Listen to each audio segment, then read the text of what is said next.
సంస్కృతి సంపద YouTube channel తరపున అందరికీ స్వాగతం. శ్రీ లలిత సహస్రనామావళి సామాజిక దృక్పథం అనే శీర్షికలో శ్రీ విద్యమూరి బాలమురళి గారు ధారావాహిక ప్రసంగం చేస్తున్నారు. వారి ధారావాహిక ప్రసంగంలో ఈరోజు 66వ ప్రసంగం చేస్తున్నారు. శ్రీ బాలమురళి గారికి స్వాగతం. ధన్యవాదాలు సార్. సంస్కృతి సంపద ఛానల్ తరఫున శ్రీ లలిత సహస్రనామావళి సామాజిక దృక్పథం శీర్షికన కొనసాగుతున్నటువంటి నామ వైభవ అవగాహన సామాజిక దృక్పథంలో శ్రోతలందరికీ సాదరంగా ఆహ్వానం పలుకుతూ కొనసాగిద్దాం. మనం భానుమండల మధ్యస్థ భైరవి అని అమ్మవారిని చెప్పుకున్నాం. భానుమండలంలో అంటే సూర్యమండలం యొక్క మధ్య భాగంలో కాంతిపుంజం రూపంలో ఉండేటటువంటిది అమ్మవారు అని భానుమండల మధ్యస్థ అని మనం చెప్పుకుంటాం. అలాగే భైరవి అంటే ఆ భానుమండలం యొక్క మధ్యలో సూర్యమండలం యొక్క మధ్యలో ఉండేటటువంటి అమ్మవారిని భైరవి అని పిలుస్తారు. అలాగే షట్చక్రాలలోని సప్తమ చక్రమైనటువంటి సహస్రార చక్రంలో ఉండేటటువంటి అమ్మవారిని భైరవి నామంతో, పద్మంలో ఉండేది కనుక పద్మాసన అని, అలాగే విచ్చుకునేటువంటి తత్వం కలిగినటువంటిది అనేటువంటి అర్థంలో కూడా భైరవి అని మనం చెప్పుకుంటాం. అలాగే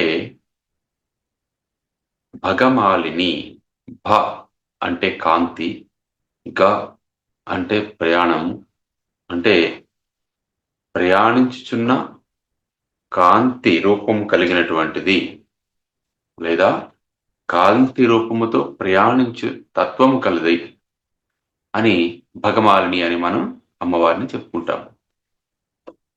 ఏతావాత అమ్మవారి యొక్క స్వరూపం ఏమిటి అంటే కాంతి. కాంతియే జ్ఞానం.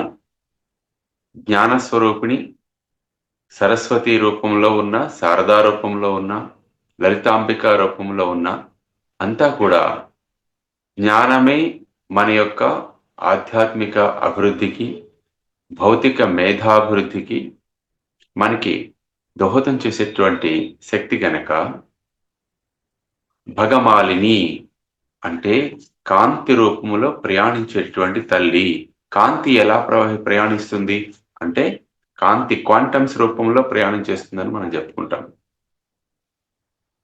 కాంతి కిరణము మధ్యలో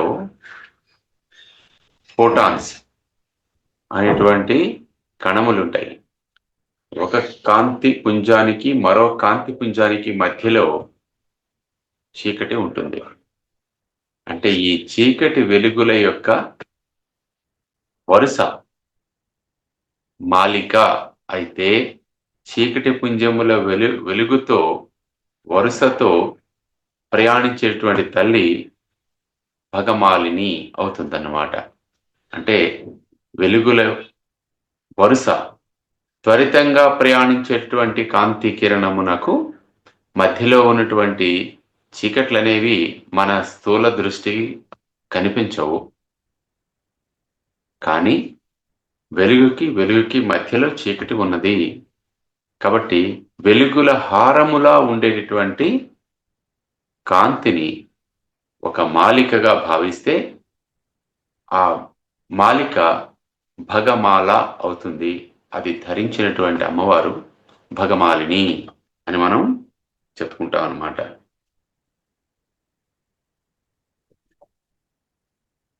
అందువల్ల ఇది 5 అక్షరాల నామం అయితే భగమాలిన్యై నమః అని మనం అమ్మవారిని ఈ నామంతో ధ్యానం చేయవలసి ఉంటుంది. కాబట్టి 12 రాసులు ఒక సంవత్సర కాలం. ఈ 12 రాసులలో ప్రకాశించేటటువంటి లక్షణాలు గల సూర్యబింబం తాలూకు 12 రకాల మణుల నిరంతర గమనం, ద్వాదశాదిత్యులు. 12 రాసుల్లో సూర్యుడు ఒక్కొక్క రాశిలో ఒక్కొక్క నెల, ఒక్కొక్క మాసం ఉంటూ 12 మాసాలు ఒక సంవత్సరం సంపూర్ణమైనటువంటి కాలచక్రానికి ఈ ద్వాదశాదిత్యులు ఎలా ఉంటారంటే ఒక మాలలా గాని భావించినట్లయితే ఈ ద్వాదశాదిత్యులు అనేటువంటి మాలను ధరించినటువంటి అమ్మవారు కాబట్టి భగమాలిని. ఆదిత్యుడు అంటే కాంతియే కదా, సూర్యుడు అంటే కాంతి స్వరూపుడు కాబట్టి కాంతిని ధరించినటువంటిది కాబట్టి ద్వాదశాదిత్య మాలను మెడలో ధరించినటువంటి తల్లి మాలిని అని పిలువబడుతుంది. అలాగే మనం చూసే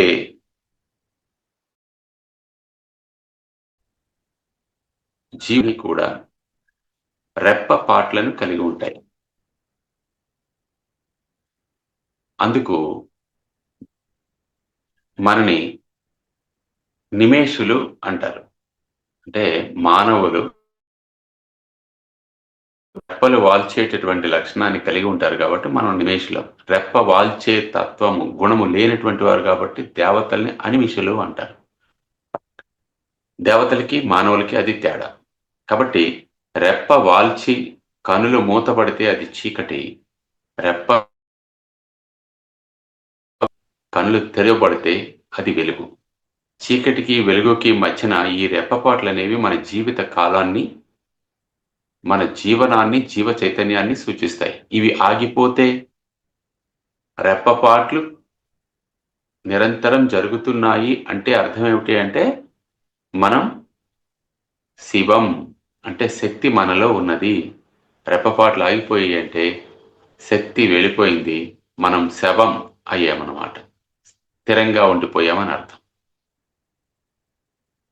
కాబట్టి ఇక్కడ రెప్పపాట్లు అనేటువంటి చీకటి వెలుగుల మాలని తనను ధరించినటువంటిది భగమాలిని అనేటువంటి అర్థంలో మనం చెప్పుకోవచ్చు. ఇదే అర్థంలో మరొక మాట కూడా ఉంది అమ్మవారికి. ఏమిటది? హంసిని. హంసలు అంటే ఉచ్ఛ్వాస నిశ్వాసములు అనేటువంటి హంసల ద్వారా నిరంతరము జరిగేటటువంటి శ్వాస ప్రక్రియ ద్వారా మనలో జీవశక్తి ఉన్నది అని తెలియజేసేటువంటి తల్లి. మాలిని అన్న, హంసిని అన్న, భగమాలిని కాంతి రూపంలో జీవుల యందు వ్యక్తమయ్యేటటువంటి తల్లి. కాబట్టి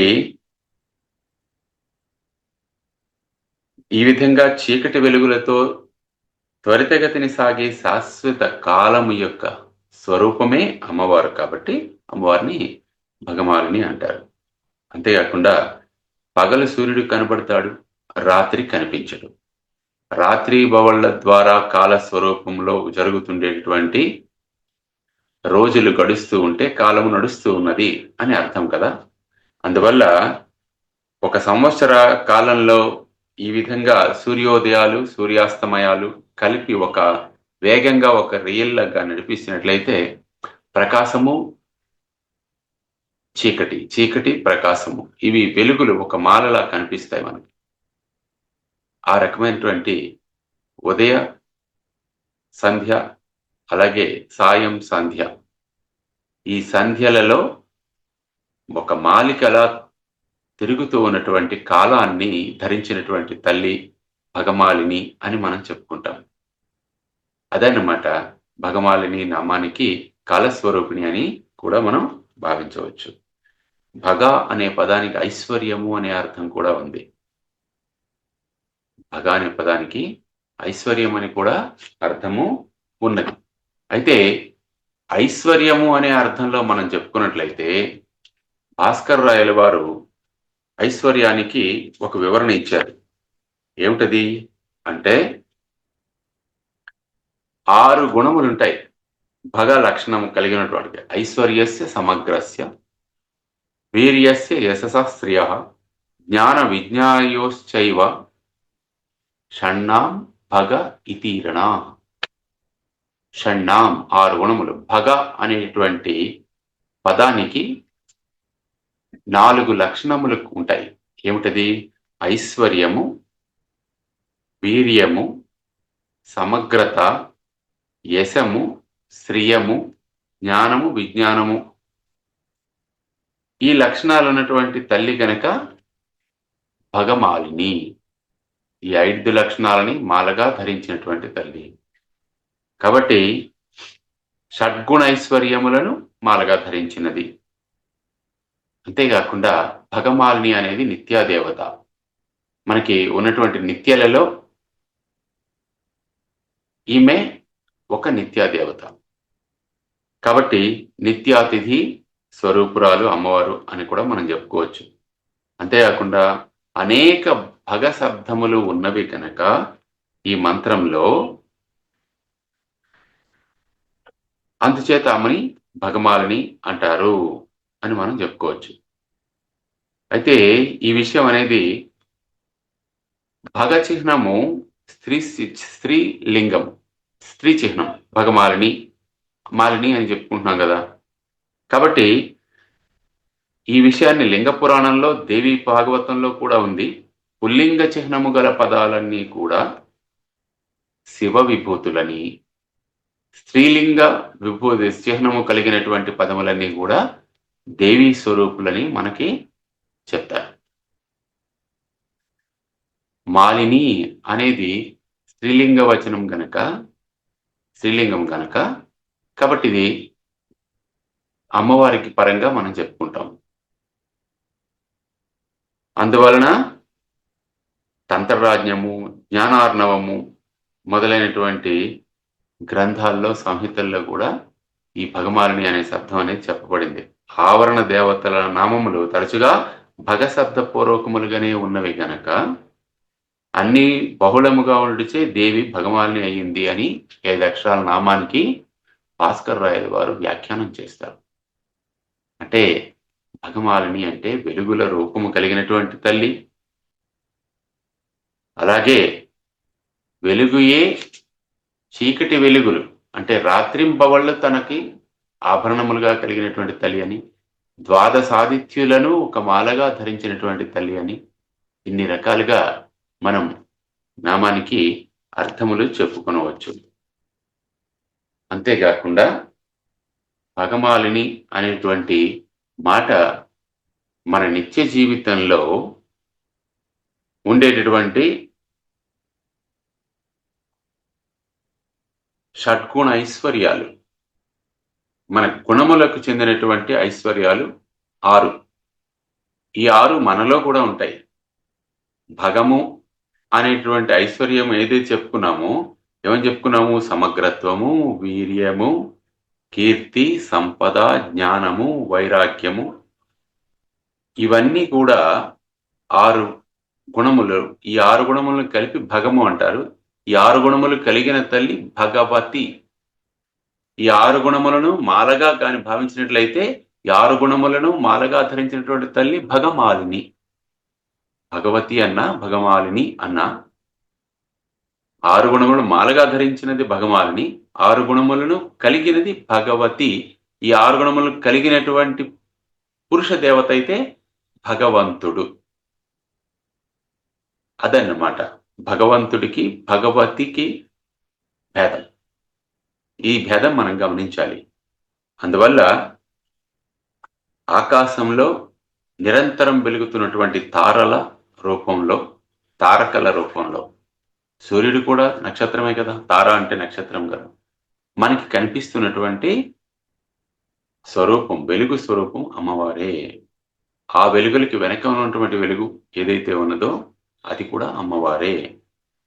ఆ విధంగా మనకి లలితాంబిక ఒక వెలుగు చీకట్ల యొక్క మాలగా మనం గమనించినట్లయితే ఈ ప్రకృతిలో జరుగుతున్నటువంటి కాలచక్రంలో వస్తున్నటువంటి వివిధ మార్పుల్ని మనం గమనిస్తే ఆ మార్పుల్లో పగట్లు, రాత్రి, మాసములు, ఒక్కొక్క రాశి చక్రంలో, రాసుల్లో సూర్యుని యొక్క ప్రవేశము, ద్వాదశాదిత్యులు, 1 సంవత్సరము యొక్క కాలచక్రం. కాల కలయతామహం అంటాడు శ్రీకృష్ణుల వారు. కాలము నేనే, కాలాన్ని నడిపిస్తున్నవాడిని నేనే, కాలస్వరూపమే నేను అని స్థూలంగా మనం చెప్పుకోవచ్చు అని ఆయన అంటున్నారంటే, విష్ణువుకి, శివునికి, విష్ణువుకి, అమ్మవారికి భేదము లేదు కనుక కాలస్వరూపిణి అమ్మవారు. మనం పంచబ్రహ్మ స్వరూపిణి అని చెప్పుకున్నాం కదా. కాబట్టి పంచబ్రహ్మల యొక్క రూపాలలో ఉన్నది విష్ణువు, పరమేశ్వరుడు, రుద్రుడు, వీరందరూ గనుక పంచబ్రహ్మ తత్వంలో ఉన్నటువంటి విష్ణు తత్వంలో ఉన్నటువంటి కాలస్వరూపిణి అమ్మవారు. అందువల్ల భగవాని అనే అమ్మవారిని మనం చెప్పుకోవచ్చు. అంతేకాకుండా పద్మాసన అని కూడా మనం చెప్పుకుంటాం. సాధ్య స్థితిలో చోటు వికసించే లక్షణం కలిగి ఉంటుంది. సాధ్య స్థితి అంటే ఎదురుగా కనిపిస్తున్నటువంటి స్థితి. అలా వికసించేటువంటి పద్మమును సృష్టిగా భావిస్తే అందులో నుంచి వ్యక్తమయ్యే అమ్మవారు పద్మాసన. వికసించే లక్షణము కలిగినటువంటి పద్మముతో ఈ సృష్టిని భావిస్తారు. ఎందుకు భావిస్తారు? పద్మానికి 3 లక్షణాలు ఉంటాయి: వ్యాకోచించటం, సంకోచించటం, అలాగే వ్యాకోచ సంకోచములతో పాటు స్పందించటం. ఈ 3 లక్షణాలు విశ్వానికి ఉంటాయి. విశ్వం వ్యాకోచిస్తుంది, విశ్వం సంకోచిస్తుంది, విశ్వం స్పందిస్తుంది. Space response, space expands and space breathes. Space అనేది చోటు. చోటు అంటే స్పేస్ అనే పదానికి చోటు అనే పదం ఒక్కటే తెలుగులో సరైనటువంటి పదం. ఖాళీ అని చెప్పలేము, ఎందుకంటే ఖాళీ కాదది. గ్రహాలు, నక్షత్రాలు, తారకులు బోల్డన్ ఉన్నాయి అక్కడ. కాబట్టి స్పేస్. ఏదైతే రోదసి అని మనం చెప్పుకుంటున్నామో దాన్నే స్పేస్ అంటారు.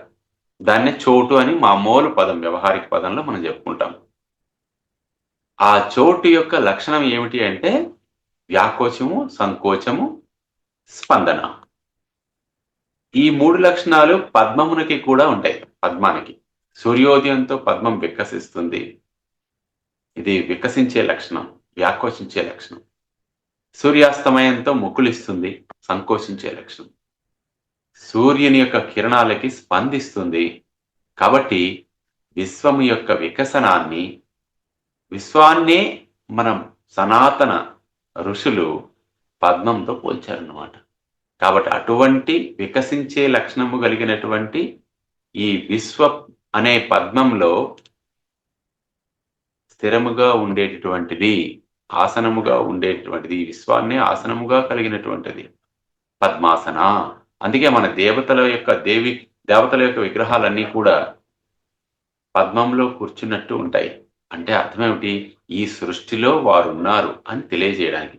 పద్మంలో కూర్చోవడం ఏమిటండి? లేకపోతే ఏ మనిషి అయినా పద్మంలో కూర్చున్నాడా? మనకి ఈ లోకంలో కనిపిస్తుందా?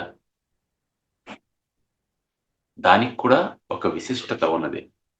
ఏమున్నది అంటే పద్మాసన అనేటువంటి నామానికి, అసలైనటువంటి పద్మము అనేటువంటి నామానికి అర్థం ఏమిటి? అసలు పద్మము అనే దానికి అర్థం కానీ తీసుకున్నట్లయితే, ప్రకృతి పద్మం యొక్క రేకులు అనుకుంటే,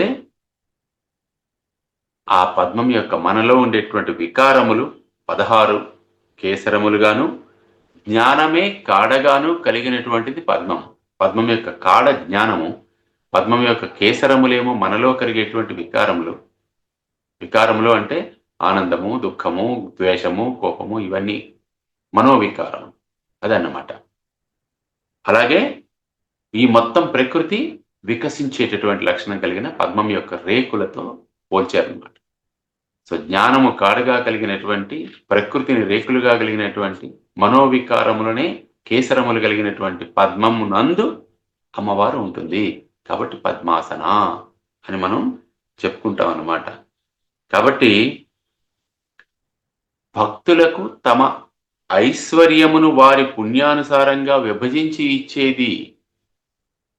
కాబట్టి పద్మాసన అని కూడా అర్థం మనం చెప్తారు. ఎందుకంటే పద్మాం లక్ష్మీం శ్లోకమునకు దేవి అనుగ్రహ పక్షము కోపపక్షం అని 2 అర్థాలు ఉన్నాయి. అందులో అనుగ్రహ పక్షం తీసుకున్నట్లయితే, ఓ తల్లి నీవు ఎవనియందు అనుగ్రహం చూపిస్తున్నావో వాడు సౌభాగ్యాన్ని పొందుతున్నాడు. అలాగే వాని గృహము శ్రేష్టములైనటువంటి సుఖభోగములకు నిలయమై ఉంటుంది. అంతేకాకుండా అనేక చిత్రములు వాని ఇంట్లో ఉంటాయి. అత్యధికమగు సత్యమగు బంగారము కలది అతని ఇల్లు. అంటే అత్యంత విలువైనటువంటి వస్తువులతో నిండి ఉన్నది అని. వాడు మంచం మీద కూర్చుండియే సుఖముగా దుఃఖములను కూడా దాటును. సుఖములు మంచం మీద కూర్చొనే సుఖాలు ఎలా అనుభవిస్తున్నాడో దుఃఖాలను కూడా అలాగే ఎటువంటి శ్రమ లేకుండా దాటిపోతాడు అని చెప్తారు. కాబట్టి ఆమె యొక్క అమ్మ యొక్క అనుగ్రహం ఉంటే ఆ పద్మాసన చేసేటువంటి లీలలన్నమాటివి. కాబట్టి పద్మాసనాయ నమః అని మనం అమ్మవారిని ధ్యానిస్తే అమ్మవారు మనకి అనుగ్రహ వీక్షణం అనేది ప్రసరింపచేస్తే ఎటువంటి కష్టాలు కూడా దూది పింజల్లా తేలిపోయి మనకు అసలు అది వచ్చిందా అనిపిస్తుంది. అలా గడిచిపోతాం మనం. గండాలు గట్టెక్కి ఆనందప్రదమైనటువంటి జీవనాన్ని మనం వ్యతీతం చేయగలుగుతాం అన్నమాట. అది పద్మాసనస్థ అని మనకి చెప్పుకునేటటువంటి అర్థం. కాబట్టి బ్రహ్మదేవుడికి పద్మమే పీఠము గనుక బ్రహ్మస్వరూపురాలే అమ్మవారు గనక పద్మాసన అని కూడా అమ్మవారిని పిలవచ్చు. బ్రహ్మని సృష్టించిందే ఆవిడ, పరబ్రహ్మతత్వం అమ్మవారే గనక సృష్టికర్త్రి అని మనం చెప్పుకున్న అమ్మవారిని సృష్టించేది అమ్మవారు గనక తనకి తన యొక్క పంచకృత్య నిర్వహణలో సృష్టి కార్యాన్ని నిర్వహించడానికి సహాయపడేటట్లు బ్రహ్మని నియమించినటువంటి నియంత పాలకురాలు గనక మరి ఆ పద్మములో బ్రహ్మ కూర్చున్నాడు అంటే అమ్మవారు ఒసంగినటువంటి అనుగ్రహమే తాను సృష్టిని చేస్తున్నదని చెప్పడం కోసమే అమ్మవారు పద్మం మీద కూర్చుందనమాట. పద్మాసన అయింది. అందుకే ఆయన పద్మాసనుడు బ్రహ్మ.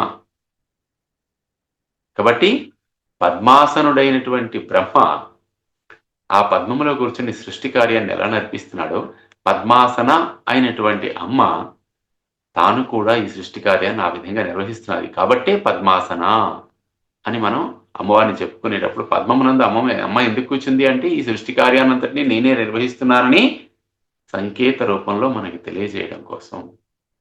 ఏ దేవత అయినా పద్మంలో ఆసీనురాలై ఉన్నది అంటే ఆమె ఈ సృష్టి కార్యాన్ని నిర్వహించేటటువంటి శక్తి కలిగి ఉన్నది అని మనం భావించాలన్నమాట. అక్కడికి వెళ్ళిన తర్వాత మనకు అది కనిపించాలి. అంతేకాకుండా ఈ అమ్మ లక్షణం ఇంకొకటి ఏమిటంటే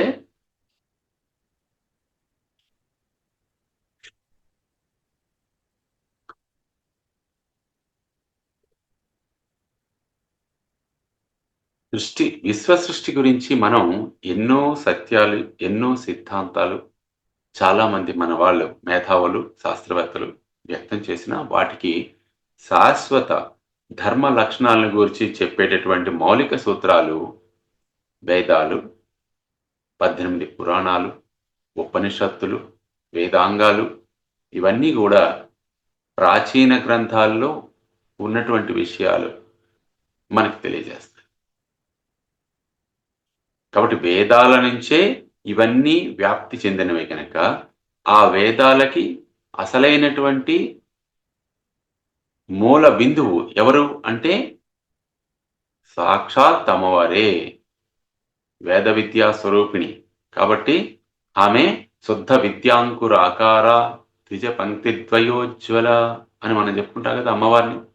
శుద్ధ విద్య అంటే వేద విద్య, వేదములే రూపముగా కలిగినటువంటి తల్లి ఆ వేదవతి, సాక్షాత్తు అమ్మవారు భగవతి భగమాలిని అని మనం చెప్పుకుంటూ అమ్మవారిని మనం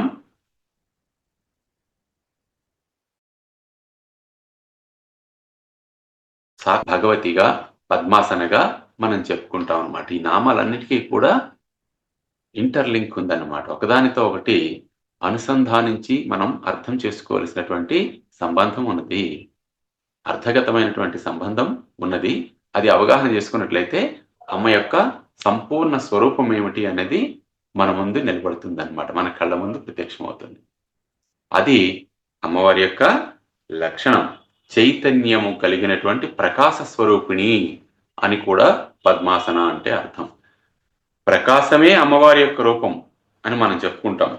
కాబట్టి ఎవరికి వాళ్ళు వాళ్ళ హృదయాల్లో అమ్మవారిని ధ్యానం చేస్తే ఒక్కొక్కప్పుడు హృదయంలోనూ ఒక్కొక్క అమ్మవారు చొప్పున అందరి హృదయాల్లోనూ వేరు వేరు అమ్మవారు వెలుగుతూ ఉంటారు. హృదయమే పద్మముగా భావించినట్లయితే హృత్పద్మములో వెలిగేటువంటి అమ్మ. మన హృదయంలో మనకి ఒక అమ్మ ఉంది. అలాగే ఎదుటివారి హృదయంలో వారికి ఒక అమ్మవారు ఉన్నది. అంటే ఎంతమంది ఉంటే అంతమంది హృదయాలలోనూ చైతన్య రూపంలో ఉండేటువంటి తల్లి పద్మాసన అని పిలువబడుతుందన్నమాట. అంటే మనలో ఉండేటువంటి చైతన్యమే కాంతి శక్తి. ఆ కాంతియే అమ్మవారు. నీవా రసూకవత్తన్వి పీతాభాస్వత్యనూపమా. మళ్ళీ అది మనం జ్ఞాపకం చేసుకోవాలి మంత్రపుష్పంలో. నీవా రసూకవత్తన్వి, ధాన్యపు గింజ యొక్క మొన ఎంత చిన్నది ఉంటుందో అలాంటి శరీరం కలిగి ఉండి పీతాభా పచ్చని కాంతితో ప్రకాశించేటటువంటి అనూపమా, అణువు, యాటం సూక్ష్మ రూపంలో పచ్చని కాంతితో వెలిగేటటువంటి వెలుగు ఏదైతే మన హృదయంలో ఉన్నదో ఆ వెలుగు అమ్మవారు అన్నమాట. దాన్నే మనం పల్స్ అంటాం.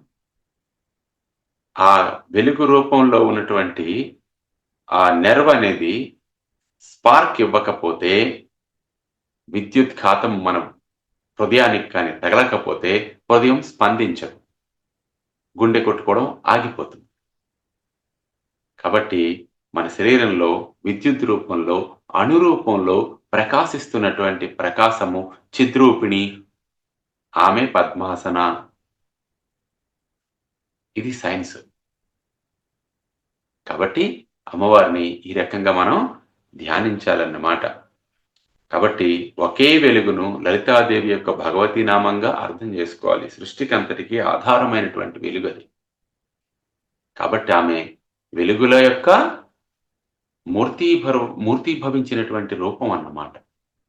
సాక్షాత్ విశ్వ సృష్టికి కారణమైనటువంటి వెలుగు కాబట్టే అమ్మవారిని మనం వెలుగుల రూపంగా ఎప్పుడు భావిస్తాము? ఒక నామం ఉన్నది. ఏమది? అమ్మవారి యొక్క కాంతి నిజారుణ ప్రభాపూర మజ్జత్ బ్రహ్మాండ మండల అని మనం చెప్పుకున్నాం. తన నిజారుణ, నిజ అంటే ఇక్కడ తన యొక్క ఓన్, తన సొంతమైనటువంటి అరుణ కాంతుల వలన ఆ అరుణ కాంతుల యొక్క ప్రవాహంలో మజ్జత్ అంటే పూర్తిగా ములిగి తేలుతూ ఉన్నటువంటి బ్రహ్మాండ మండలములు కలిగినటువంటి తల్లి. ఆమె శరీరం నుంచి వెలువడేటువంటి అరుణ కాంతులు ఈ విశ్వ మండలాలన్నింటినీ కూడా ముంచి తేలుస్తున్నాయి. అంటే విశ్వమంతా కూడా ఆమె యొక్క శరీర కాంతులు, అమ్మ యొక్క శరీర కాంతులు వ్యాపించి ఉన్నాయన్నమాట. అదే కదా కాంతి స్వరూపిణి అని మనం చెప్పుకున్న దానికి అర్థం. అలాగే మనం ఇంకొకటి కూడా చెప్పుకున్నాం. ఏమని చెప్పుకున్నాం? అమ్మ యొక్క కాంతి కిరణాలు అనేవి మనకి ఈ షట్చక్రాల్లోని వ్యాపించి ఉన్నవి అని మనం చెప్పుకున్నాం. మొత్తం 360 కిరణాలు అమ్మవారి యొక్క కాంతి రూపంలో మూలాధార చక్రం నుంచి ఆజ్ఞా చక్రం వరకు వ్యాపించి ఉన్నవి. సుషుమ్నా మార్గంలో కుండలిని శక్తి పైకి ప్రవహించేటప్పుడు ఈ కాంతులు అనేవి బయటికి వెలువడతాయి అని మనం చెప్పుకున్నాం. అటువంటి కాంతి స్వరూపిణి అయినటువంటి అమ్మవారిని మనం దర్శిద్దాం, తరిద్దాం. స్వస్తి. శ్రీమాత్రే నమః. శ్రీ గురుభ్యో నమః.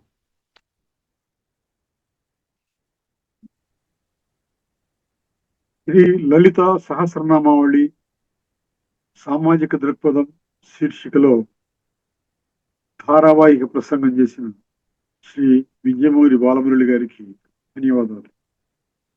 ధన్యవాదాలు మాస్టర్.